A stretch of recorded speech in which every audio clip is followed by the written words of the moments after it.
This is my kitchen. It's a grey day today. A grey day.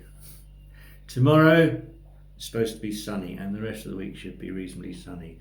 We're sort of getting towards summer. The winters here, I've seen them described as brutal but short, and that is a good description. The weather here is usually reasonably warm until just before Christmas.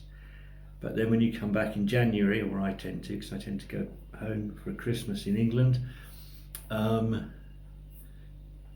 weather turns a bit nasty. And I live in an old stone house which is not very well heated. When I came here there was nothing apart from there was a wood burning stove in the kitchen, which I think was the only thing the old farmer ever used to keep warm. No insulation, really, nothing. So the house was freezing, and I basically took an approach of making warm rooms to get me through the winter. So the kitchen has a blower heater in it. The bedroom upstairs, well, the bedroom I'm in now, which is the guest room, has a convection heater in it.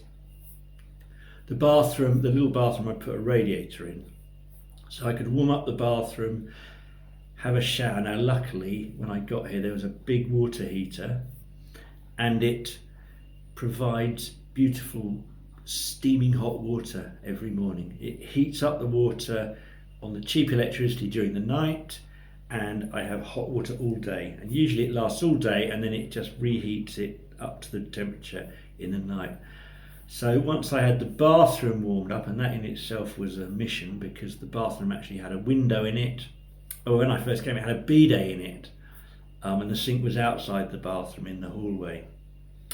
But it always had this shower which was reasonably nice. Once I'd changed the shower head, put a shower curtain in, moved the sink into the bathroom, got rid of the bidet, and put a raised floor or a floor with the insulation under it down, it became tolerable. I put a radiator in on the wall.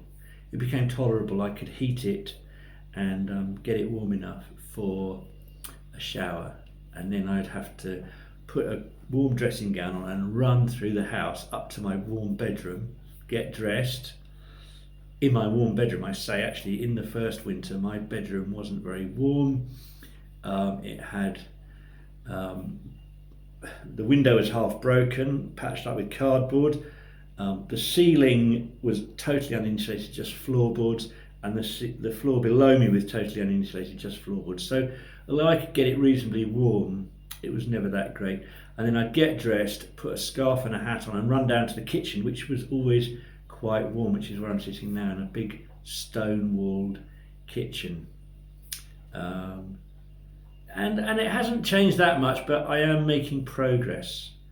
I have now insulated the attic, insulated the ceiling of the first floor. So in theory, the bedrooms on the first floor will be warmer, and they are warmer. I mean, the guest room I'm staying in at the moment is lovely after a little bit of heat is applied. And those rooms will all soon have radiators. It's a longer term project. One of them is going to be a bathroom, but it's getting there slowly. And I'm moving down the house, so you've probably seen me in the attic converting that into a big studio. On the first floor I'm about to get there, put the electricity in for the power circuits, power plugs on the wall. It's all being rewired, and I'll get the first floor done and we'll have a look at that, and then I'll get down to the ground floor later in the year, and I've got some big projects here. It's all very exciting. Plus there's all the outside as well. So there's a lot of work, but it's all very interesting. It all interlinks. Anyway, where did I start? I started because it's not a very nice day today, and I'm sitting in the kitchen and I've got to go up to the attic and do some more work there, and I don't fancy it. And it's always been my problem of trying to get out of the warm room into the cold areas. So I need a hat and a scarf and my big top, and I'll be up there very soon.